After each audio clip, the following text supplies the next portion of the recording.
Welcome back to West Texas View. It's been such a pleasure to have Bill Shuey here today, but in this last segment, there's 2 or 3 things I particularly want to cover, and one of them is the summer program, and I understand that the time to sign up for the summer program has already passed? Unfortunately, it has already passed, and there's a tremendous need for those kind of summer programs, and there's not a lot of summer programs available. So we just finished it, and actually we registered enough children, about 225 children, in 2 days. So think of the frenzy pace, and there's a lot of parents that we had to tell them, sorry, we put them on a waiting list. But our summer programs are both located in Midland and Odessa. So we provide services in both cities. What keeps you from expanding it so that you can take in more children? Is it because you don't have the staff or the facilities or the license? All three. All three, absolutely, okay. all three. The license that tells you by the facility that you have, by the square footage and the number of bathrooms and those types of things, what's the maximum number of children that you can take. So when we work out of St. Mark's United Methodist Church here in Midland, that space tells us how many children we can serve.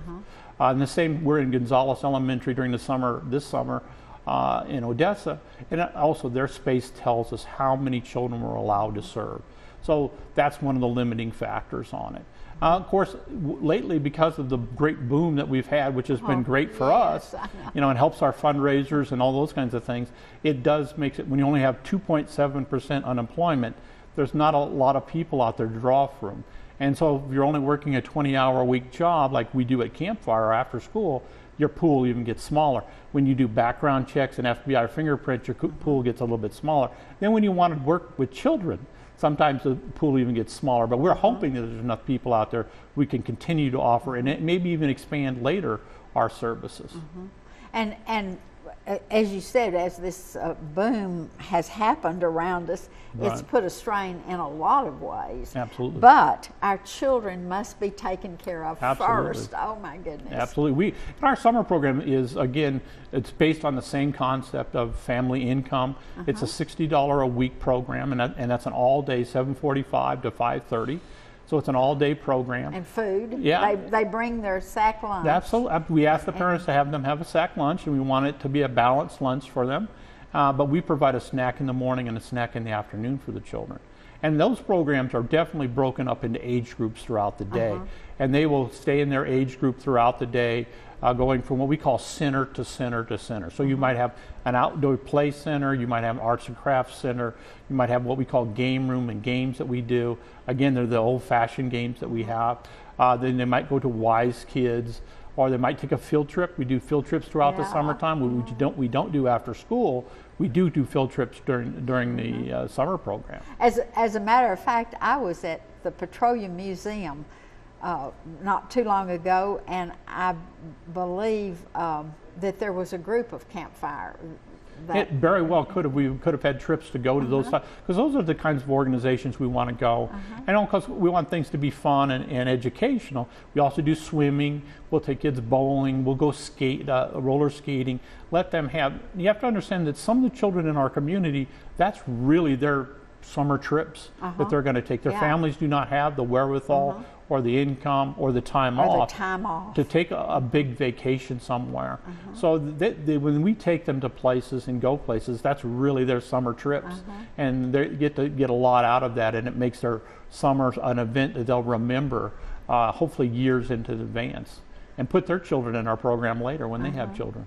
And one of the nice things is I'm catching your enthusiasm and your excitement for this program, and I hope the audience that's watching this is also catching that. But I want us to talk just a little bit about the Texas Scholar volunteers that you have working with. You know, Texas Scholars is a program that they have in the Midland and Odessa area. And those young people will get a special cord when they graduate from high school if they complete 20 hours of community service and keep a grade point average at a certain level. And a lot of those children will come and volunteer at our after-school sites. And they'll get the chance to work with other children. And for a 6, 7, 8, 9, 10-year-old to see a 17 and 18-year-old come in your building, I remember when it was like when my dad was a coach and I got to see these great athletes and these wonderful mentors you know, I wanted to be like them. I wanted to act You could like really them. identify with them. Absolutely, so much. yeah, and so it still happens today.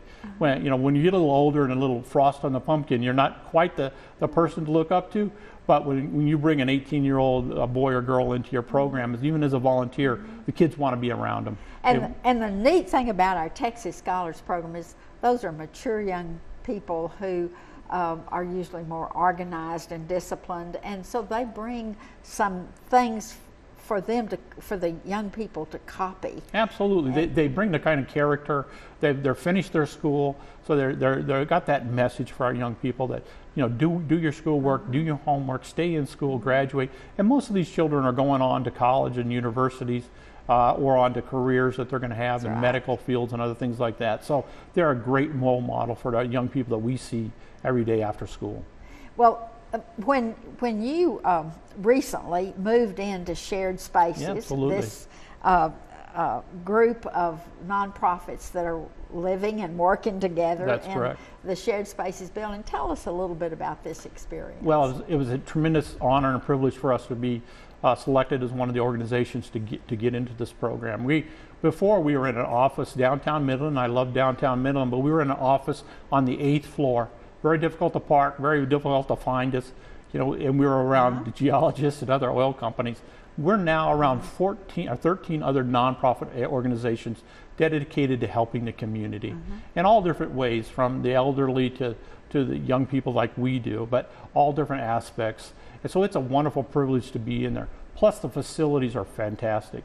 For us, we have office spaces which was designed for our particular needs, for our full-time people that we have. We have 4 full-time people. But when we bring our part-time people in, we have places to train them. Before, we'd have to use a church or other organization to do it.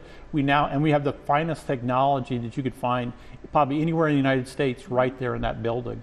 So you have great facilities, great services, great rooms available. I get to hold my volunteer board members. We get to have board meetings there. So it's a tremendous place to have it.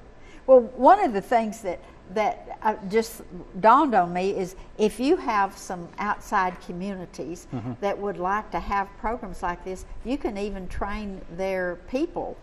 Absolutely. Or they can use your facilities to train. Absolutely. There's more meeting rooms and conference rooms and training rooms. This is tremendous, provide for a tool for any organizations, even if they're not in the Midland, Odessa area.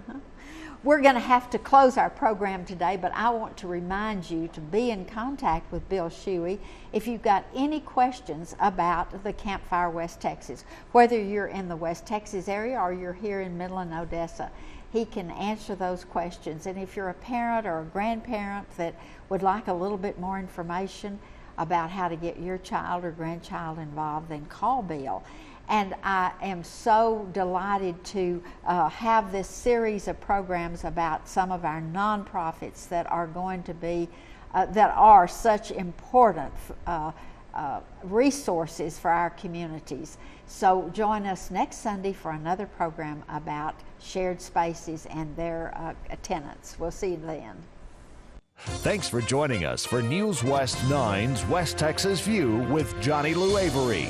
This has been a public affairs presentation of KWAB TV and KWES TV.